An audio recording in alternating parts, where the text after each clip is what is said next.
I told you this comic is about to go crazy. Fair to say I was right. Welcome back to my YouTube channel, and we are covering Weatherman, and it's about to get crazy. Try not to get lost in the sauce. If you're confused, go check out my previous video. Now, let's get into it, because we start our story in a torture chamber. Someone was going through hell, and thankfully, another person was here to save him. His name was Azim, and he was thankful for this rescue, but his rescuer was batshit crazy. He was killing everybody. Why? He only stopped killing when he saw someone he recognized. Pulling up to this person, he held her pinned to the wall, asking her a simple question: who's the boss? And she replied, "You are."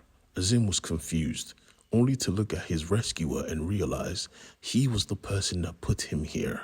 Because Azim wasn't in prison, no. He was in a machine, and he was put in this machine by his boss, the Pearl. He had double-crossed him and taken a package he wasn't supposed to. So the Pearl used him as a test subject for his new machine. But not only that, he killed his wife and unborn child and framed him for the murder and told his wife's father about it. This was all for revenge. So as soon as the doors went open, his father-in-law went to town on his head. He didn't even care if he was innocent. He wanted to quench his rage. Now keep that in mind, because this is where our story really begins. Amanda and Nathan were back on Mars in a forest, and Nathan wanted to help, but she wasn't going for it. "You are a mass murderer. Do not help me. Just follow me." But she wasn't watching her step, so she took a great big tumble and cut herself. Thankfully, Nathan was a nice guy. He offered his tie so she could cover her wound, and she didn't even say thank you. But I digress, because they were honestly on the run. The bounty hunters had tracked them down, and they were never going to let them go. So the plan was simple. The scientist who helped Nathan change his life and took his memory always kept a backup of all the memories, but when the government came, they didn't find any. So the plan was to track down his memory and get the answers the government needed. But that was going to be hard, because the people of Mars just found out their beloved Weatherman was part of the terrorist organization that killed Earth. But it wasn't just his face, no. Amanda's face was everywhere too. The news reporter said with his full chest, "If you see these two people, you are authorized to kill them on the spot." And the people of Mars took that seriously. It was the Hunger Games. The president was going through it. They called for her to be impeached because she had not brought justice to the people of Mars, or rather for them. So right now they were getting their own justice. They unleashed a hailstorm of bullets towards Nathan and Amanda, but Amanda was skilled. Hijacking a car of a regular citizen, they took to the road. Amanda was driving. But the thing is, the cops were on their tail. They were not letting him go. He was the enemy of Mars. After almost hitting some civilians, she decided, okay, you drive. And he put on his sunglasses like, yeah, I'll drive. Trust me. This is when we realized that this ain't no normal car. This was a roadster, and he could drive. He let loose, weaving every single vehicle in his path, while Amanda made sure to take out all the tires of everyone chasing them. But these cops were going for the kill. They had rocket launchers, launching all the missiles, but for some reason, Nathan was keeping up with all of these attacks. Thankfully, Amanda realized they needed an escape route, so she shot a truck, causing it to crash into a wall, making a makeshift ramp. And Nathan knew what to do with the ramp. Using this ramp, he launched himself in the air and escaped to a safe place.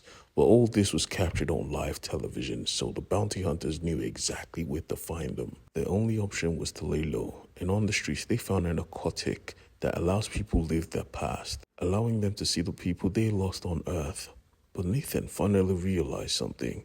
He asked Amanda, "What's going to happen to me when you put Mr. Black's memories back in my head? You're going to kill me, aren't you?" She tried to play it like she was the good guy, but he said, "You're not good. You kept my dog's corpse while his brain was still dripping on my shoulders. You want me dead. You're willing to kill me to kill him." And she said, "Of course, he is the bad guy." And that was all Nathan needed to hear, because you see, he already took her gun. So before she could reach for it, he made sure to knock her out, not to kill her. That's not what he does. While that was going down, a buy was taking place. The same people who shipped those drugs that allow people to remember were about to sell a whole lot to a mob boss, making absolutely sure her forces were unarmed. They gave them the drugs, and as soon as they confirmed it was real, they betrayed them. I mean, typical, right? Which is why he was prepared. He gave her assistant a grenade, and as soon as they betrayed him, he exploded that shit in his hand. Under his coat, he built a freaking Gatling gun and said, "Yeah, you lot shouldn't have betrayed me. Now you die." He tore all of them full of holes. Nobody betrays me. The game loves me too much. Now, let's go to the club, fellas.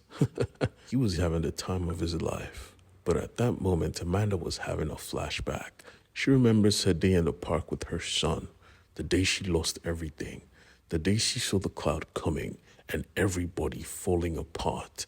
Literally, they were turning to ash like something was eating their flesh. She was forced to revisit the most painful moment in her life. And then she woke up. She was in a warehouse and her gun was by her side. She was still alive and she had someone to find. At the club, we see everyone turning up. He was with his best mate and his best mate was with his girlfriend. But Shorty was going somewhere. The guards tried to stop her, but she wasn't taking no for an answer. She put them down fast. And at that moment, it started to rain. The exact narcotic that helps you remember. As everyone was remembering, she was having fun.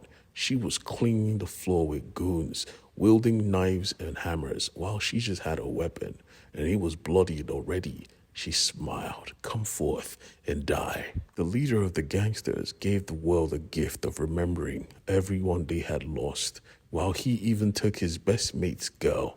His best mate actually called him out on it, but he didn't reply. He was Mr. Steal Your Girl. And literally, as he was with her, she approached him, Amanda from the shadows, wielding a goddamn lightsaber. She simply said, "Send your whore away. Let's talk." But he didn't want to talk. He clocked her. She was a cop after all, telling her to get the hell out of my house, but she had already taken down all of his guards. She made it clear, "I wouldn't be here if it wasn't necessary. I need your help finding someone." And the person she wanted to find was having lunch in a goddamn bear costume. These bounty hunters were so good, they tracked him up like that. And they didn't kill him. That wasn't the contract. They took him, but thankfully he got some food, and the person who served him remembered his face, so they knew exactly where to go. And yes, the person who has him is none other than the Pearl himself. Remember that machine from earlier? Yes, that machine was for Mr. Black himself. The Pearl offered the whole of Mars the opportunity to come forth and kill the man that was part of the group that killed Earth over and over again. He was the face of absolute evil. If you lost family members, you had a right to get revenge in any way, shape, or form. In the virtual world, you could do anything to him and he would feel it in real time. So yes, come on down, people. Come on down and get your revenge. And as soon as Amanda saw this, she realized Jesus Christ was screwed. This story is just getting started. It told you it's absolutely crazy.